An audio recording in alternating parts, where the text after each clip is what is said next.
Simon, today we have the rather mammoth task Yes, of talking about Boss shotguns. we have Boss & Co, makers of best guns only.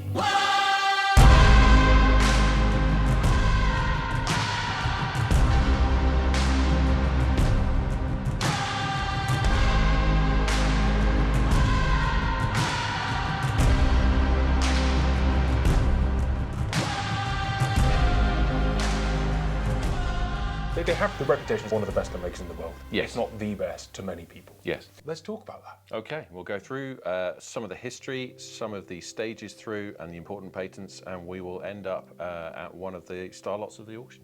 Where did they start? So we start in Leicestershire in the late 1700s. William Boss is apprenticed to Joseph Manton in London. He's moved from Leicestershire down to London, and he's one of Manton's apprentices. Manton didn't take on many apprentices, so it was quite an honour, and you had to have some serious skill to become an apprentice of Manton. Joseph Manton was the flintlock gunmaker of his time. He was London's best, the reputation. And curiously, just to skip around a little bit in the London trade, which is what we're going to do, because it's all very internecine. There's a lot of swapping of roles, a lot of swapping of staff. Curiously, Manton went bust shortly before his death for the very same reason that many gunmakers in London struggled, which was aristocrats not paying their bills on time. But obviously you want Big Lord Joe to shoot Yeah, your absolutely. gun. Yeah, because there's no advertising in this era. So we're looking at, 1800 to 1850. There's no print advertising, no print media. Everything's done word of mouth. Dinner table advertising. Exactly.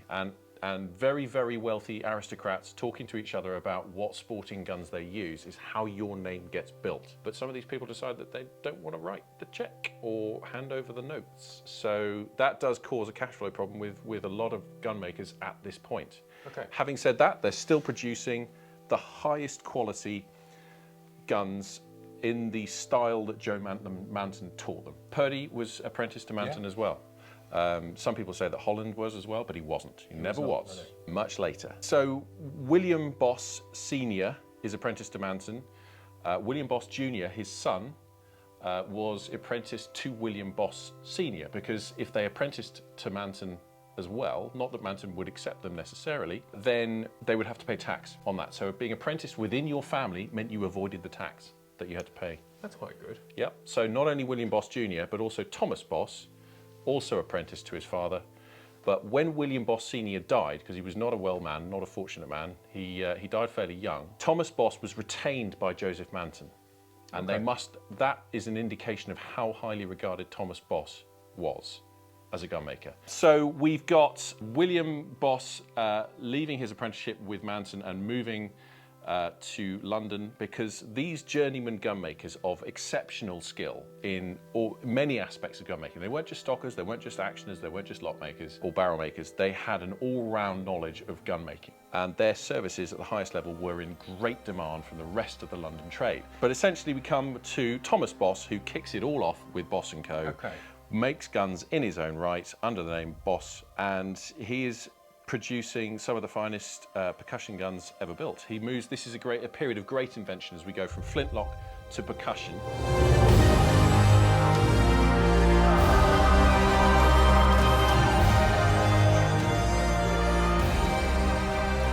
And this is an example of a Boss percussion sporting gun, and you can see Manton's influence in the shape of the stock. You can see the fit, the finish, the quality of metal to wood to metal fit. It is outstanding, and it's a gorgeous, balanced gun, beautiful thing to shoot. This is actually Nick's personal gun for pheasant shooting. It's a wonderful thing. It is a beautiful thing to shoot, yeah, and a lovely thing to look at as well. Highest quality. And they, at this point in their journey, they had started their best quality sort of. They had made their name for themselves principally by moving to St James's. It was a very ambitious, very deliberate act to go to St James's in London, because that's where all the gentlemen's clubs were. These aristocrats were falling out of clubs with half a bottle of claret, or sometimes several bottles of claret in them, and going to order sporting guns from the best of the best. And that's where you want to be as a gunmaker, in St James's, and there are several around there. Thomas Boss builds himself a very nice little reputation, and then he died. He died in 1857 and left the business to his widow, Emma. Okay. Who was christened Amy, but for some reason was known in the family as Emma. She took on the business and the running of it, but she had no gunmaking knowledge. So this is where the first faltering happens in Boss & Co.'s history. in that she was going to the gunmakers who were working for her and her company that she was left and saying, look, where do we go? What do we do? How do we actually progress the business? And that's not the best way to run a company. Emma wasn't really cut out for this role. She was a woman in the middle of the 19th century who had this role thrust upon her. So she looked around and found Stephen Grant to come in as a managing partner. Stephen Grant, also one of the finest gunmakers of all time. So Grant was brought in as a gunmaker of skill, to become a managing partner of the business to direct the gun-making side of this business and some of the administration side as well. Oh, wow. And that is one of the reasons that when you look at a Stephen Grant side lever, which we can here, you can see the similarity between the shape of the lock plates of the side locks that they produce and certainly the shape of the side levers themselves. That is Grant's influence at Boss & Co. It's not often well known, but yeah, Grant had a stint at Boss & Co. running the business, steering the guidance, guiding the style and design of the guns itself, some of which remained. But then it morphed. Grant left, did his own thing with his classic fluted fence, things like that, and Boss went in a different direction. And started down the road of becoming the best of the best, with another little hiccup in between, which we can go on to talk about now. You always forget, really, that back then there was a lot of gunmakers in London. Yeah. And they all would have known each other. Yeah. Yeah, there was a lot of crossover. So Boss picked out specialist gun makers of their own craft, essentially. So he went to the best barrel makers and ordered barrels from Parkin. Parkin was his favourite barrel maker because he made superior barrels. And J. Parkin stamps his barrels IP rather than JP, because the Latin, sometimes they've swapped the J's and the I's together. So on all Parkin delivered barrels, there should be an IP stamped on somewhere near the proof marks and the serial number. Things like that. Locks came from Wolverhampton, from a specialist locksmith in Wolverhampton. But they were assembled and finished, and they were judged for quality in London. So there's no shame in this? Absolutely not, no. These are the very, very best at their craft. These guys were charging top money for their services. There is no scrimping here. They're not, but they had to cater to the market. Some of these premises in London were, 3 stories in almost a town, what we would regard now as a posh townhouse with a basement. That is what they were making. That was a factory. That was the factory. There's no sprawling. And storage and retail. Yeah, absolutely. With a shop front as well, and sleeping quarters above it. Wow. For some of the gun makers or the family who owned it. So it is extremely common to be sourcing parts from the best gun makers in their particular fields around London mostly, but also from locks came from the best lock maker in the country at the time. Wow. So that is where we start. Then Emma herself dies, and we move into 1870s.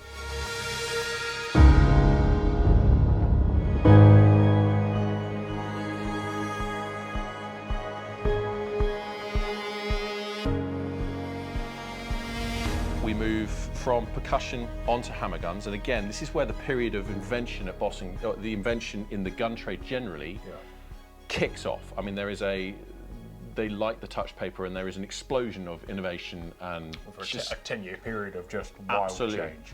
The one exception to that is the man who took over Boss in this period, Edward Paterson, who did very little development. He specialised in building absolute best quality guns, and again, these aren't in the auction, these are the personal property of a friend of mine. These are built in the Paterson era. The quality is outstanding. The business was left by Emma to 2 nephews of Thomas Boss, Edward and James Paterson. James Paterson died quite early on in the partnership, so it was left to Edward. He was an eccentric man. If you look at the picture of Edward Paterson, there's these strange staring eyes behind round spectacles leering out at you. There is an interview in Donald Dallas's comprehensive book on the history of Boss of Edward Paterson in there, and he is a furtive man. You can hear the energy coming out of him, and he was a quality gunmaker, highest quality gunmaker, trained by Thomas Boss, his uncle, but he's a strange guy, very strange guy, and no administrator. So Boss falters at this point in its history as well. The production is, the quality remains outstanding. Yeah. But the production levels are not where they should be, and the innovation is not taken advantage of in the rest of the gun trade. They are behind the times. They're resting on their laurels a little bit. They're resting on their highest quality accolades and not necessarily pushing the boundaries. A lot of businesses suffer the same thing. They get a little bit stagnant, they get a little fusty, and they tend to rest on what's gone before. And then Edward Paterson runs into financial difficulties. Okay. He has been sourcing parts, a lot of the finishing, a lot of the screw making, a lot of the stocking is done by a Scottish gunmaker who has moved down from just outside Edinburgh down to London. His name is John Robertson, and he is a master gunsmith. Okay. He trained with Whitworth in Birmingham before moving on to other gunmakers in Birmingham, learning all he could. He's a very ambitious guy, John. And then he moves to London and is making and finishing guns for Boss & Co. At this point, he builds up quite a large balance sheet owed to him by Edward Paterson. Paterson is not paying his bills to John Robertson, and he's running into financial difficulties. Part of that is not Paterson's own fault. As we said, aristocrats are not paying his bills, so he's spending a lot of his time chasing for money rather than actually making guns. But Robertson is brought in as a partner in the business to try and offset some of this debt that is owed. There are two schools of thought here. If you are in the Boss family, you would say that Robertson may have allowed that debt to accrue. That's a smart move. You're talking about a very, very bright, very, very ambitious guy. Yeah, he's setting himself up for life, potentially. It's a possibility. He wanted to get to the top of his profession. He was never going to do that, and he knew it, with his own name, Robertson. He wanted a top name, Boss. So there is a possibility that he allowed these debts to accrue and waited for Edward to finally hit the iceberg and then come to him cap in hand and say, You owe how me about a half your partnership? business. Yeah. That is, I mean, that's a clever way of doing it. Yes. The other way to look at it is that Robertson was the right man for the right man for the job. He was It was probably a brilliant happy gunsmith. marriage. I doubt he would have taken him on if they didn't get on in any capacity. Or Exactly. He wasn't qualified.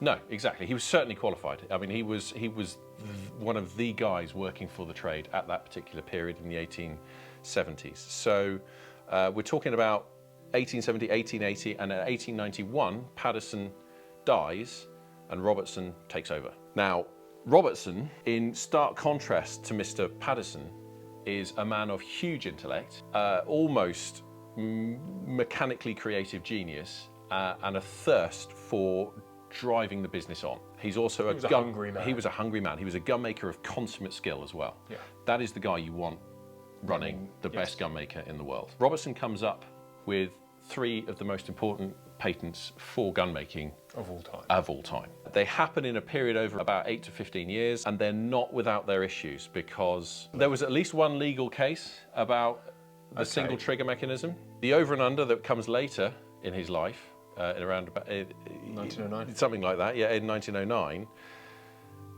That was designed alongside his factory manager, Bob Henderson, who was never credited on the patent, and resigned over it, and went to work for John Rigby. As you would. Really. Yeah. So we're jumping ahead a little bit. Sorry. So we're looking at the first patent that Robertson comes in with is a single trigger mechanism.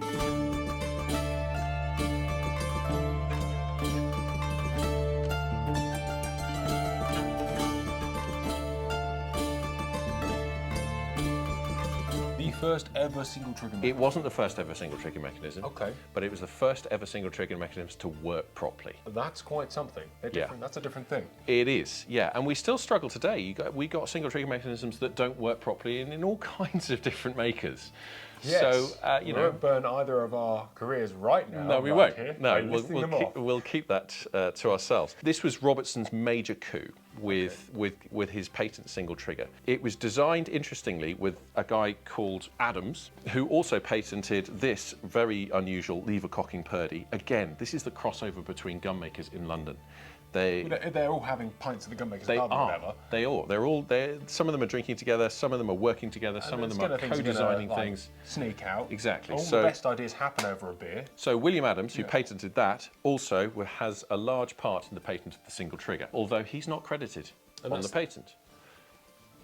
There you go. That's Robertson being slightly egotistical, but also a very driven guy. And a smart guy, I suppose. You know, good businessmen often aren't nice in hindsight. No, they're not. They don't necessarily have to be. They don't necessarily want to make friends. They want to make money. Yes, who needs friends when you have cash? Exactly. Well, when you have cash, sometimes you get friends. So anyway, the single trigger mechanism was regarded with suspicion. Okay. Now, this has parallels with what we're going through there's nothing new in gunmaking. There's nothing new in the world of shooting. We are going through a similar paroxysm about steel shot and barrels and things like that. The same thing was happening at this point in history with the patent of a single trigger mechanism that was the safest that they could possibly make. That's how Robertson was advertising it.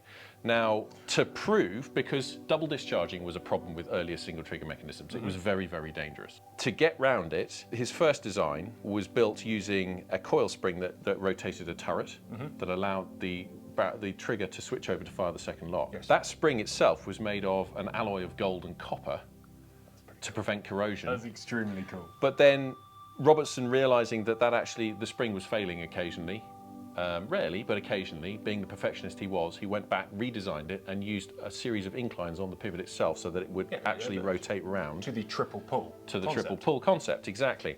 Now, the legal case, Purdy got caught napping by this single trigger mechanism and the popularity of it. They actually patented one about 3 months before, but it was never in the public domain.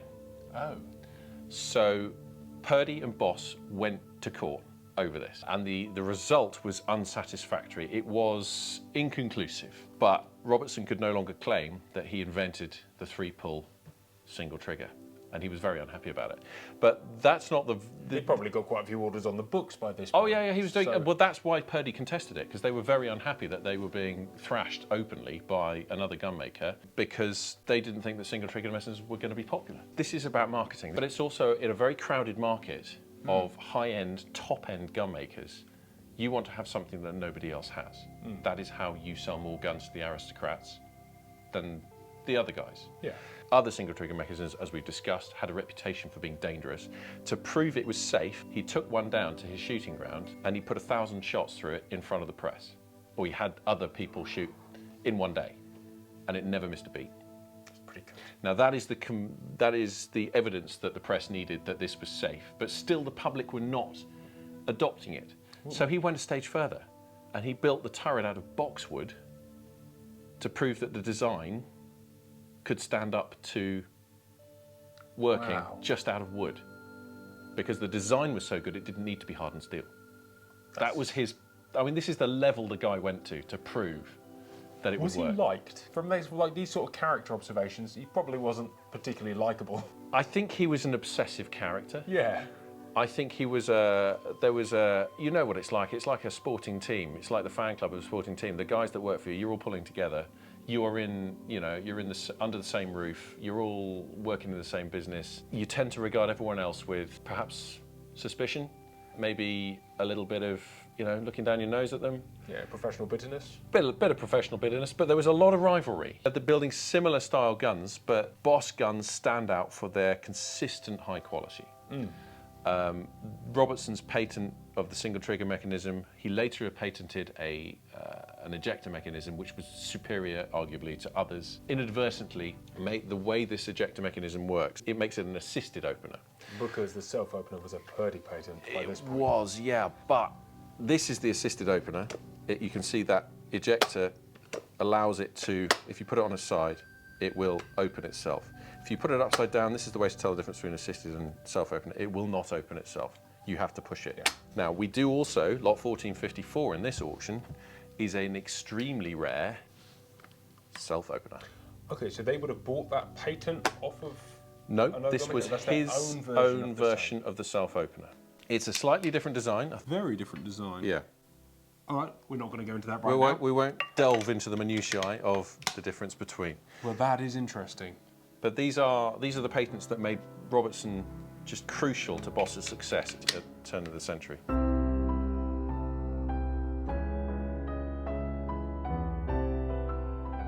He did his single trigger mechanism, he did his self-opening mechanism and his ejector mechanism, and then in 1909 he comes out with this. Well, it's worth mentioning by this point, by the turn of the century, we'd pretty much perfected the side lock ejector. It was. You couldn't get any better than that, and arguably you still can't. There's nothing else you can add to that design, No. this design, to make it any better or more superior, and all of the makers were at a similar level, They were, correct? yes, they were. The design is now the Boss standard with its rose and scroll engraving and its 5 and sometimes 6 roses inside this very tight scroll work. Beautiful. It is the embodiment of elegance in a shotgun. We ought to talk about their levels of customer service as well. You could walk into Boss & Co.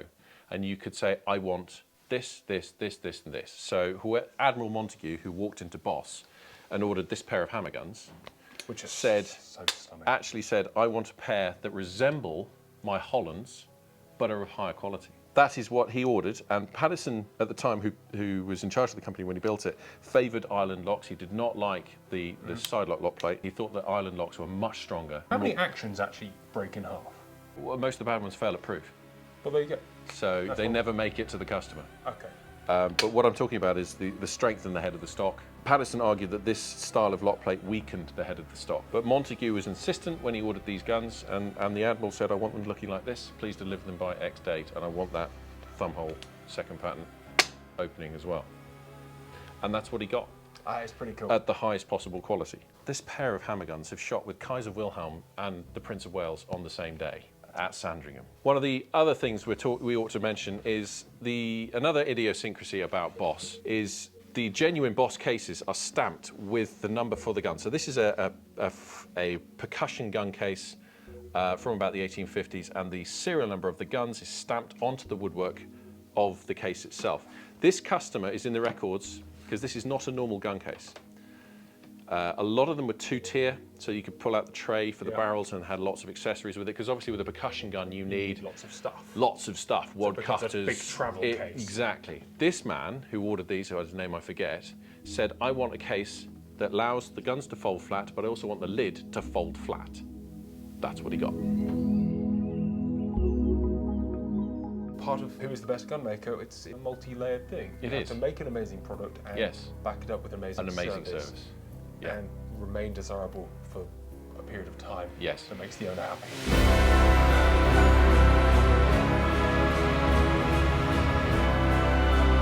So lots of people have made over and unders before Boss & Co. and before Robertson devoted his considerable intellect and mechanical skill into designing an over and under. But nobody had got an elegant, graceful, fast handling over and under that was consistent and reliable. And pleasing to look at. And pleasing to look at.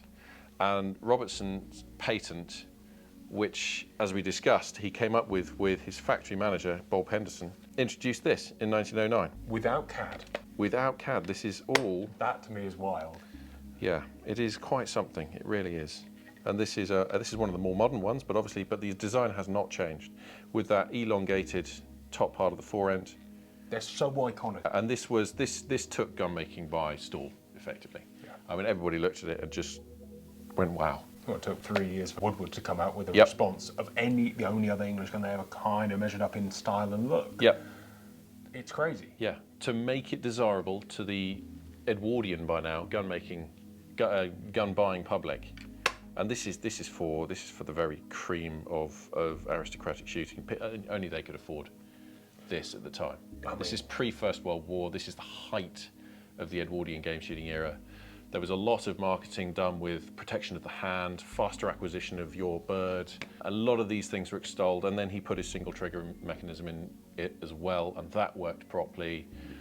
This is where all of your modern guns, all of your modern clay busting guns Was birthed. This is where they went to school.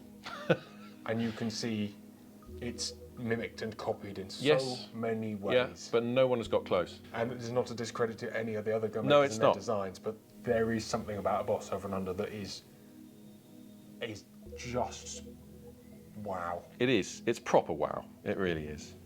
And they are an exclusive product. They are gorgeous to look at. They're gorgeous handling, and they're very, very lovely things. That's the sort of stuff little boys have posters on their wall. Absolutely.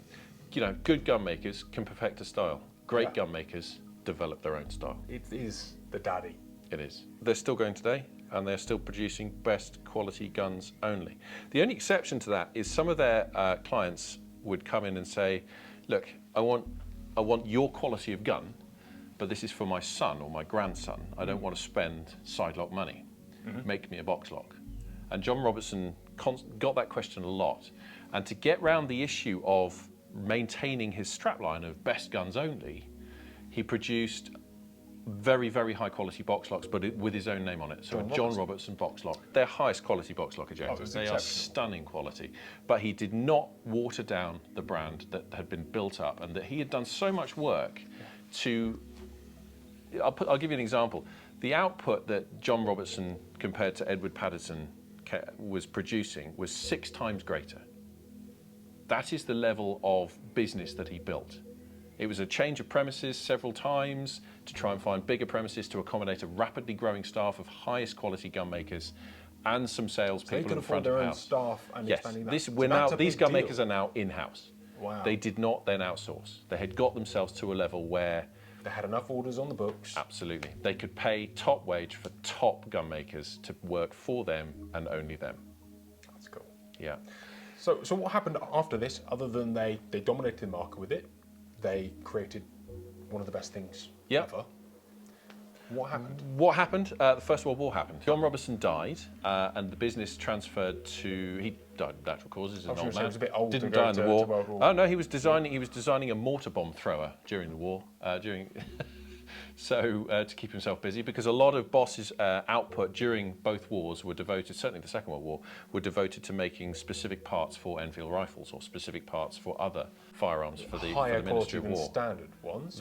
Very highest quality. They made them to the best of their ability. That's why they got the contract. So they did quite well out of the war, even though they weren't making very many sporting guns. Didn't matter, because Robertson, being a very good administrator and businessman as well, he sniffed an opportunity and said, "I can make your parts for your Enfield to the very highest quality. Send my skilled workers to Well, war. there was that as well. Let me keep them here and make you bits, because they are much more valuable to the war effort." Certainly, there's a letter on file of one of the administrators being called up, and Robertson writing a very snotty letter saying, "I cannot run my business without this man." That call-up paper was swiftly put in the bin. His point was, this is important for the business of making parts for your war effort. It was a serious point. No, it was a serious point. He was protecting his very, very highly trained staff. Robertson was dead before World War II?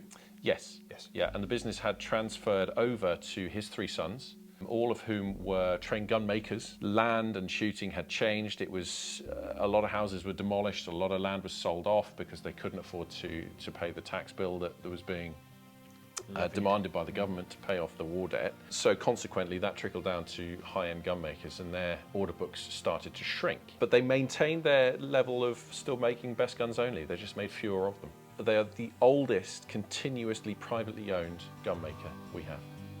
That's special. Yeah, well, they are special guns.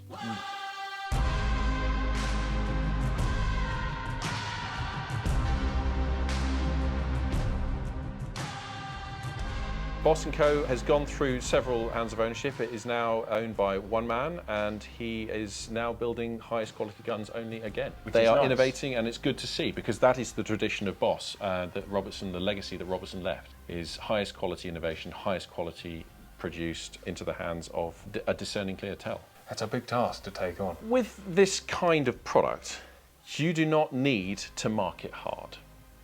No. You're talking about a certain clientele who can afford the pretty steep price tag here. It is a rarefied atmosphere of high value item that does not require the kind of marketing that your average clay gun requires to get it to shift in a crowded marketplace. No, there's only 1 or 2 makers who that sort of person would go to other than them. And they're probably still dinner table marketing. Yeah, in reality. Exactly. Discerning clients who want the best and money is no object, shop at Boss.